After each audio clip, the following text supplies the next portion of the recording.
नमस्कार विद्यार्थी मित्रांनो, विद्यानिकेतनमध्ये आपलं सहर्ष स्वागत। आज आपण नवीन व्हिडिओ ग्रुप सी साठी आणलाय। तो म्हणजे काय, ग्रुप सी जी एक्झाम होणार आहे 4 मे रोजी, यासाठी काय स्ट्रॅटर्जी असावी, काय प्लॅनिंग असावी, या संदर्भात आपण डिस्कशन करणार आहे। या संदर्भात आता उरलेल्या 60-65 दिवसामध्ये काय प्लॅनिंग करावी या संदर्भातला हा व्हिडिओ आहे। तर यामध्ये आपण अगोदर या जागा वगैरे किती ते डिटेलिंग पाहूया आणि मग पुढे जाऊ।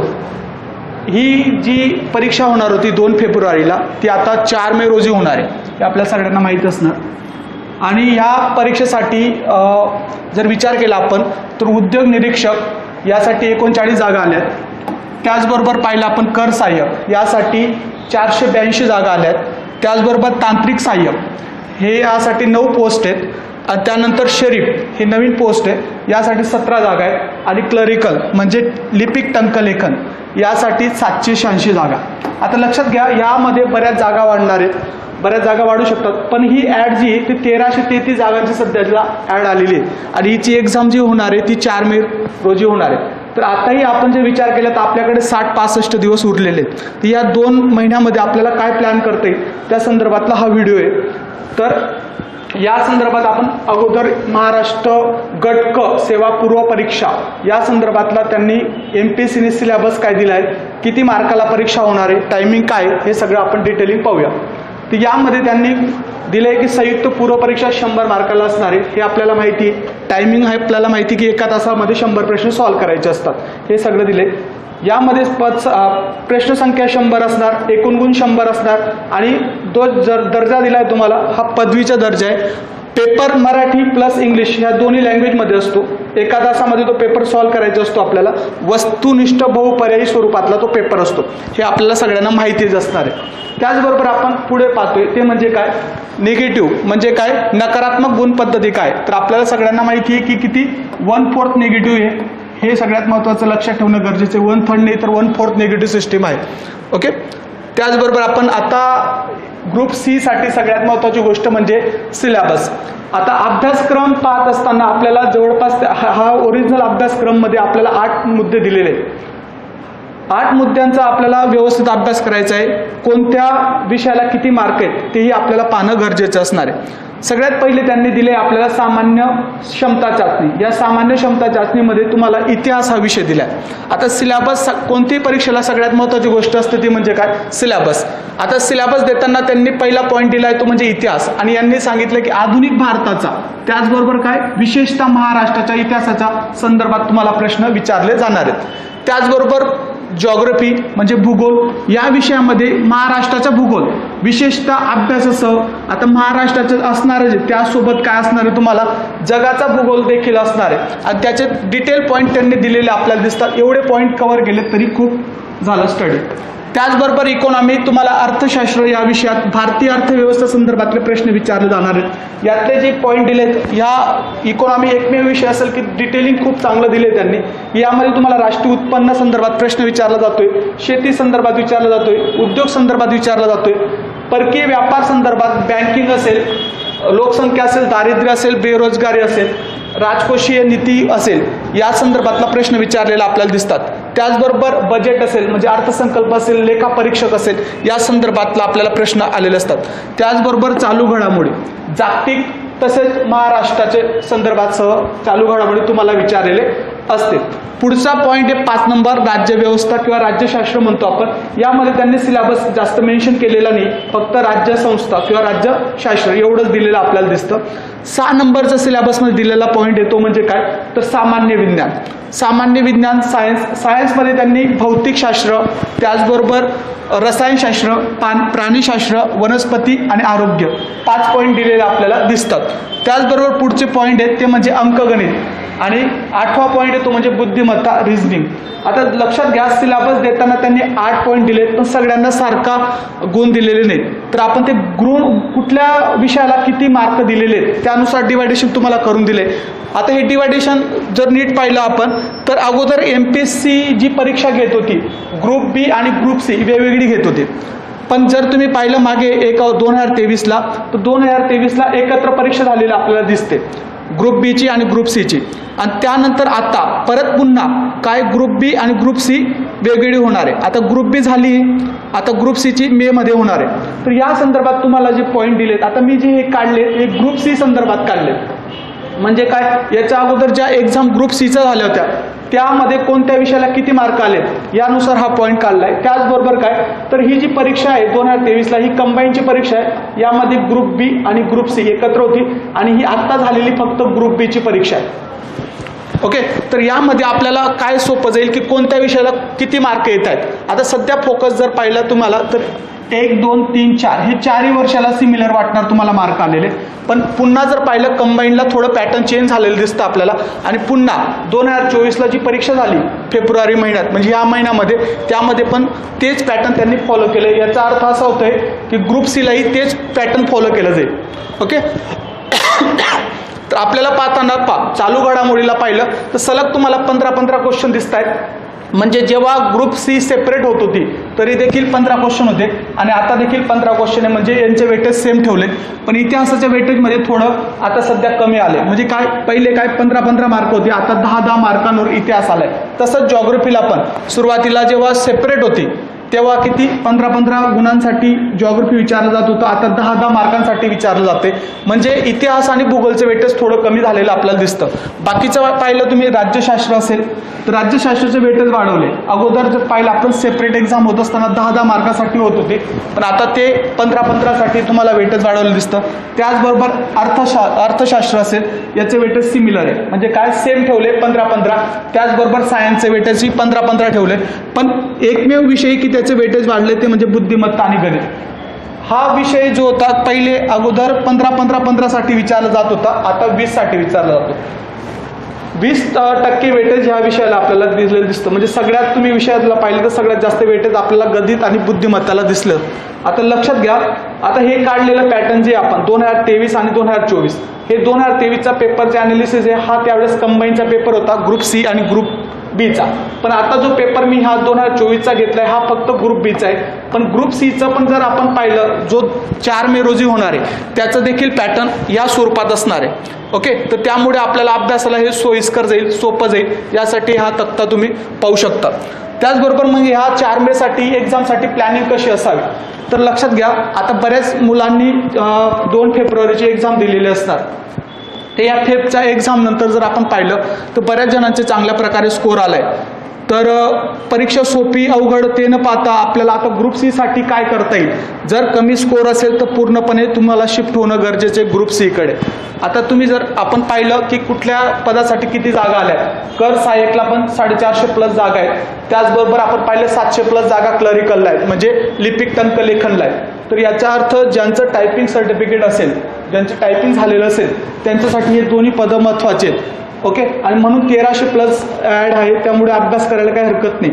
ज्या मुलांचा स्कोर जर आपण ग्रुप बीचा विचार केला, आता जी एक्झाम झाली बऱ्याच जणांना अवघड पण गेली पण बऱ्याच जणांना सोपी पण गेलेली आपल्याला दिसते.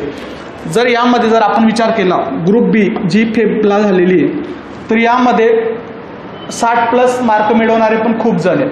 पण ज्या मुलांचा स्कोर 50 ते 55 दरम्यान असेल यांनी ग्रुप सी करायला काही हरकत नाही. पण ज्या मुलांचा स्कोर 55+ असेल किंवा 55 ते 60च्या दरम्यान असेल यांनी ग्रुप सी प्लस ग्रुप बी करायला काही हरकत नाही. आणि यांनी फक्त ग्रुप सीवर फोकस ठेवणं गरजेचं आहे सध्या तरी, कारण की कट ऑफ बऱ्यापैकी वाढणार असं चर्चा चालू आहे. किती वाढणार आपण त्यात काही पडत नाही, पण एक लक्षात ठेवा, तुम्हाला लक्षात घ्या जे 55+ मार्क असतील तर फोकस ग्रुप बीला असावा आणि थोड्याफार प्रमाणात ग्रुप सीला असावा. ओके, आणि जे 50 किंवा 50च्या जवळपास असतील त्यांनी फक्त ग्रुप सीला फोकस करणं गरजेचं आहे. आता या 4 मेला जर आपण पाहिलं तर विचार केला तर मला असं वाटतं की 60-65 दिवस आहेत.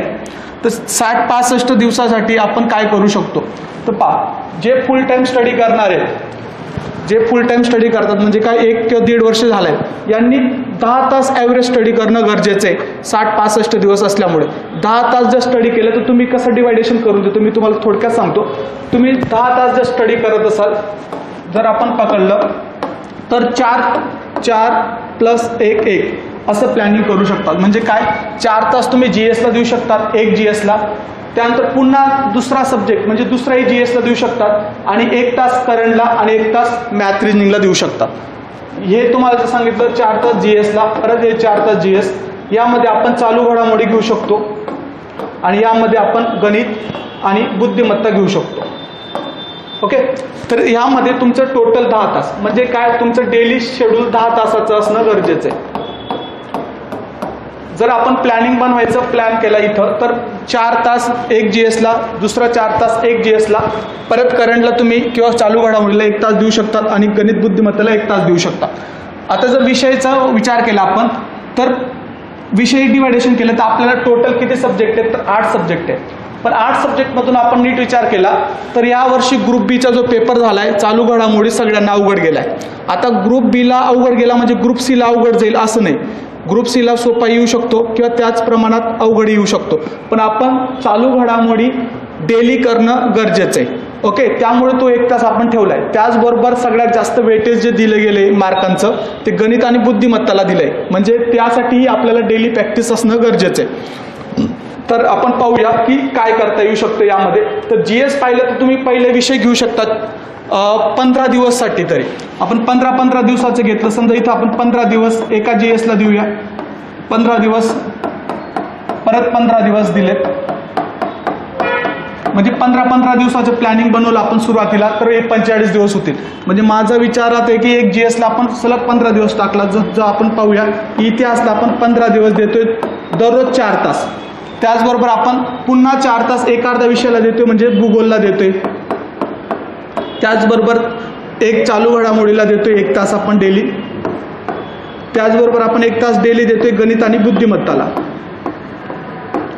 लक्षात ठेवायचे गणित आणि बुद्धिमत्ता हा कंटिन्यू पाठ चालायला पाहिजे तुमचा. म्हणजे काय, परीक्षा होईपर्यंत, परीक्षा 4 मेला आहे तोपर्यंत चालू घडामोडी डेली व्हायला पाहिजे 1 तास आणि गणित बुद्धिमत्ता देखील 1 तास व्हायला पाहिजे. म्हणजे आपण ह्या सब्जेक्टमध्ये चेंज करू शकतो, इथं चेंज करायचं नाही.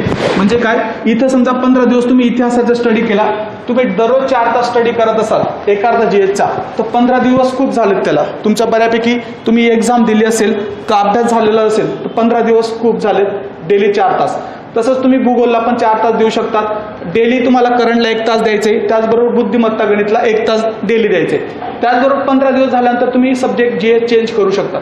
यासाठी तुम्ही नवीन विषय घेऊ शकता, ते म्हणजे राज्य व्यवस्था किंवा राज्यशास्त्र सब्जेक्ट दिलाय त्यांनी.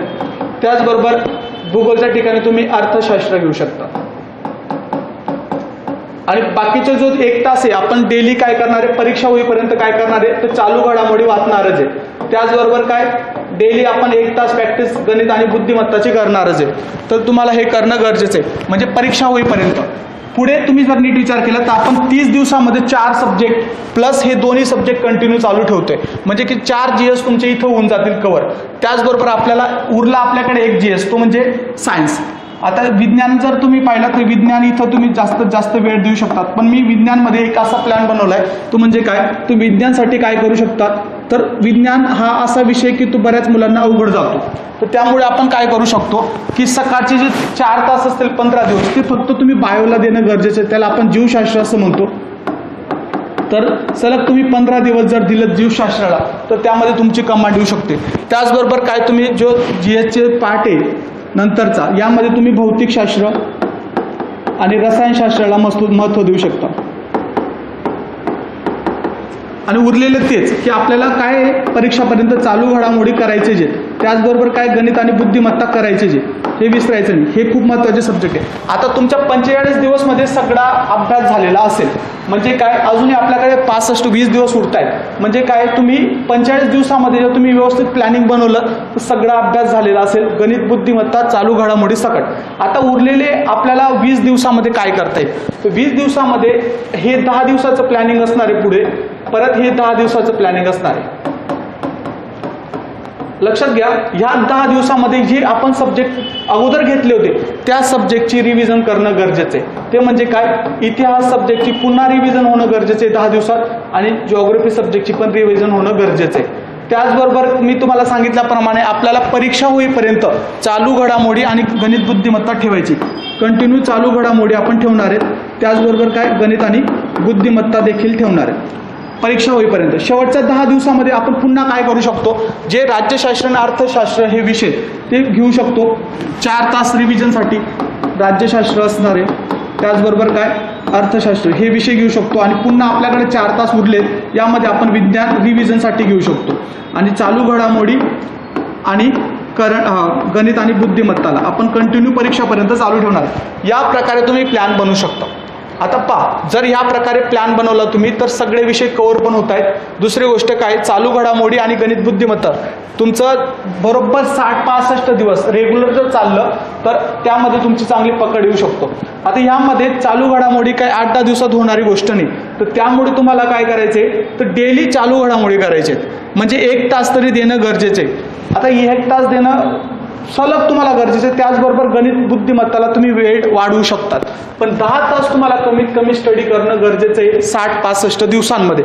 तर ह्या गोष्टी लक्षात ठेवणं गरजेचं आहे. आता समजा आता GS करतोय आपण, एक अर्धा विषय घेऊया आपण इतिहास. समजा इतिहास सब्जेक्ट करत असताना आता हा प्लॅन झाला तुमचा दिवसावाईज, किती दिवसासाठी आपण कोणता विषय किती वेळ घेणं गरजेचं आहे या संदर्भात आहे. समजा आपण एक अर्धा विषय घेतोय, म्हणजे काय, समजा आपण इतिहास सब्जेक्ट घेतोय. इतिहास सब्जेक्ट वाचताना असं लक्षात घ्या 2 प्रकारे मुलं असतील इथं. एक म्हणजे काय, नवीन मुलं म्हणजे 6 महिने झाले असतील, 3-4 महिने झाले असतील ते अभ्यास करून, किंवा एखादं असतील ते म्हणजे काय वर्ष 2 वर्ष 3 वर्ष झालेले असतील अभ्यास. तर लक्षात घ्या ज्यांचा स्कोअर, आता लक्षात घ्या जुने नवीनपेक्षा ज्यांचा स्कोअर 50चा प्लस आहे त्यांनी जर जागा वाढल्या तर त्यांच्या ग्रुप बीला पण बसू शकतो स्कोअर, पण जे 50चा आत असतील त्यांनी पूर्णपणे ग्रुप सीला शिफ्ट होणं गरजेचं आहे, हे पण लक्षात ठेवा. आता लक्षात घ्या ज्या मुलांचा स्कोअर 60+ असेल, 60+ स्कोअर असणारे मुलं ग्रुप बीला हे पूर्णपणे मुख्य परीक्षेला तयारी करणं गरजेचं आहे. आता आपण एक सब्जेक्ट घेऊया इतिहास. आता इतिहास वाचताना काय करायचे, सगळ्यात पहिले जे जुने मुलं आहेत तर यांना एक सांगणं आहे, सगळ्यात पहिले तुम्हाला PYQ करणं गरजेचं आहे. आता यांनी केले नसतील काही, यस PYQ केलेत नो डाऊट, पण PYQचं एकदम चांगलं ॲनालिसिस किंवा जे रिपिटेशन क्वेश्चन आहेत ते चुकायला नको. आता ही ग्रुप बी जी एक्झाम झाली, या परीक्षामध्ये तुम्ही जर पाहिलं तर PYQचे बरेच प्रश्न रिपीट झालेले आपल्याला दिसतात. ज्यामध्ये PYQ करायचं आहे जुन्या मुलांनी आणि मग नंतर बुककडे शिफ्ट व्हायचे.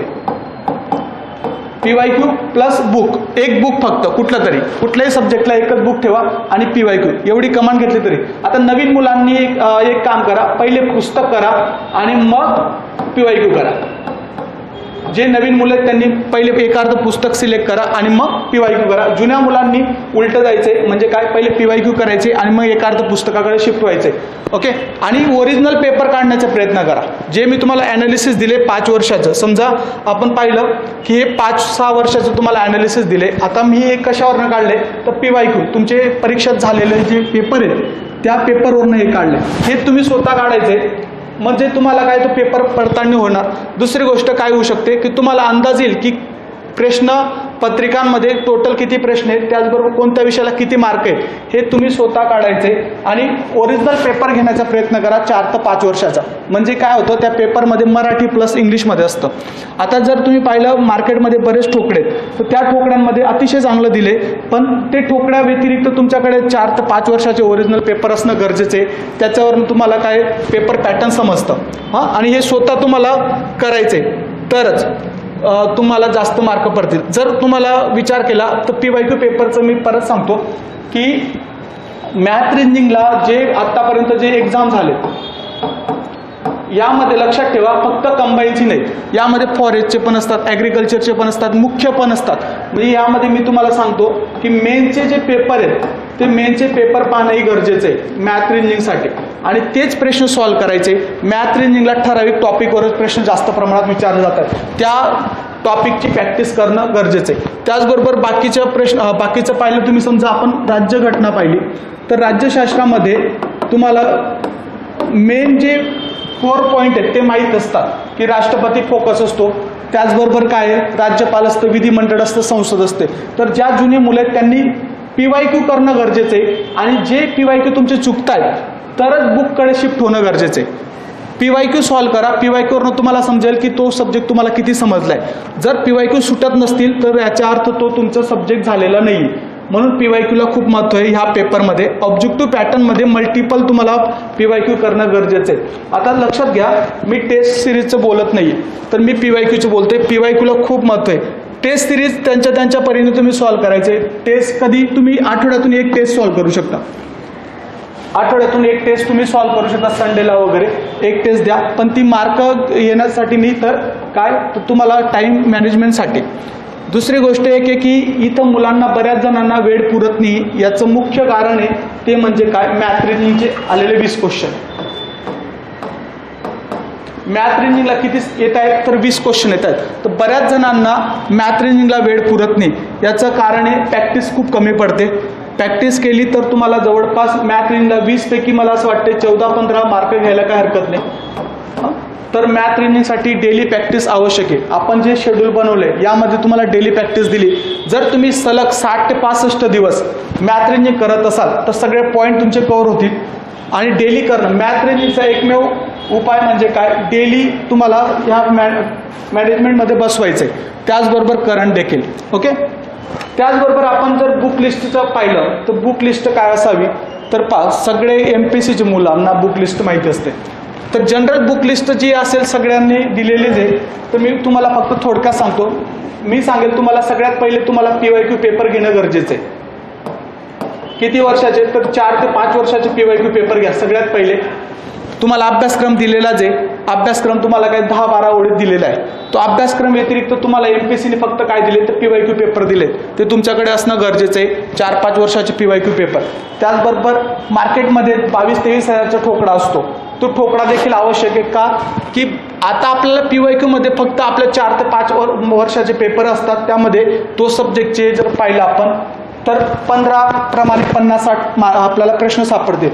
पण राष्ट्रपती जर एक्झाम्पल घेतला आपण तर राष्ट्रपती संदर्भात बाकीच्या एक्झामला जसं की राज्यसेवा मेन्स असेल, कंबाईंड मेन्स असेल, फॉरेस्ट मेन्स असेल, याला कोणते कोणते क्वेश्चन आले तर ते देखील करणं गरजेचं आहे. रिपिटेशन तिथून होते.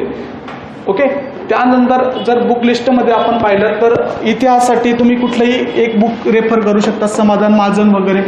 त्यानंतर दुसरं पुस्तक तुम्ही पॉलिटीसाठी रंजन कोडंबे सर किंवा लक्ष्मीकांतही करू शकता.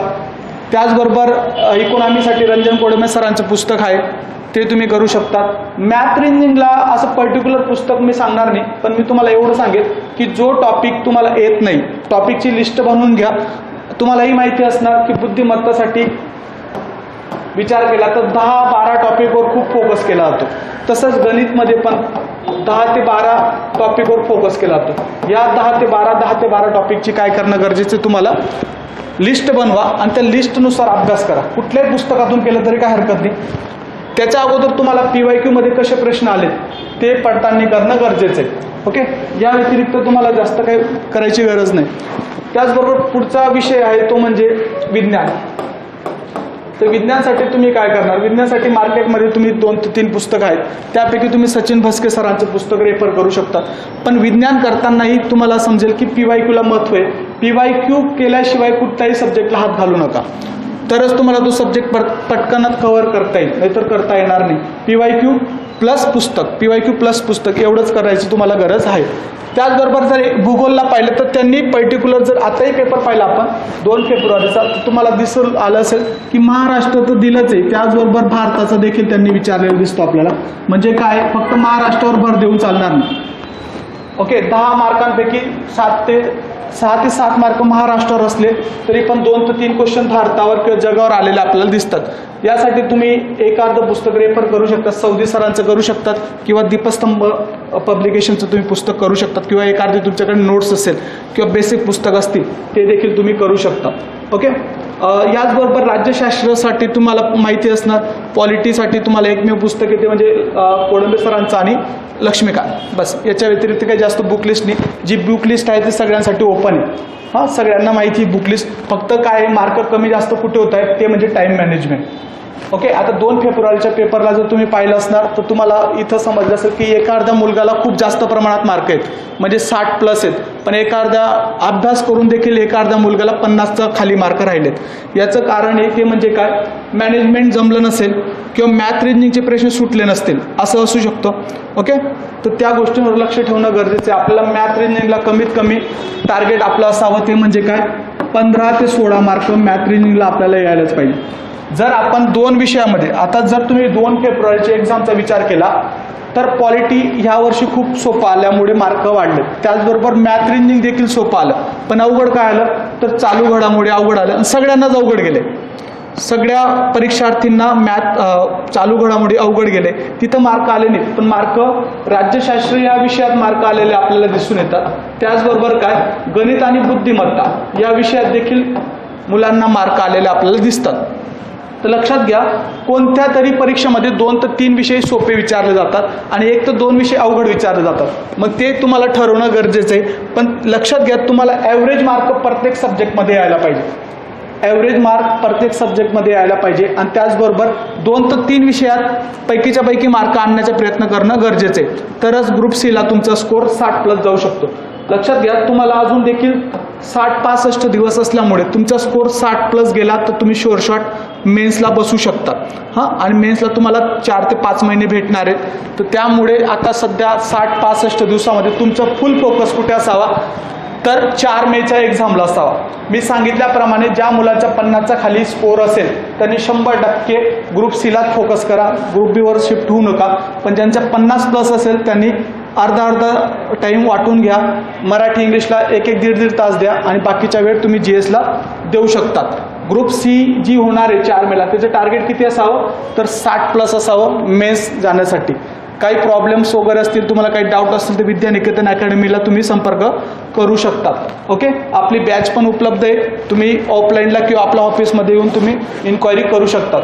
तर ह्या लेक्चरसाठी आपण थांबूया, भेटूया पुढच्या लेक्चरमध्ये. धन्यवाद.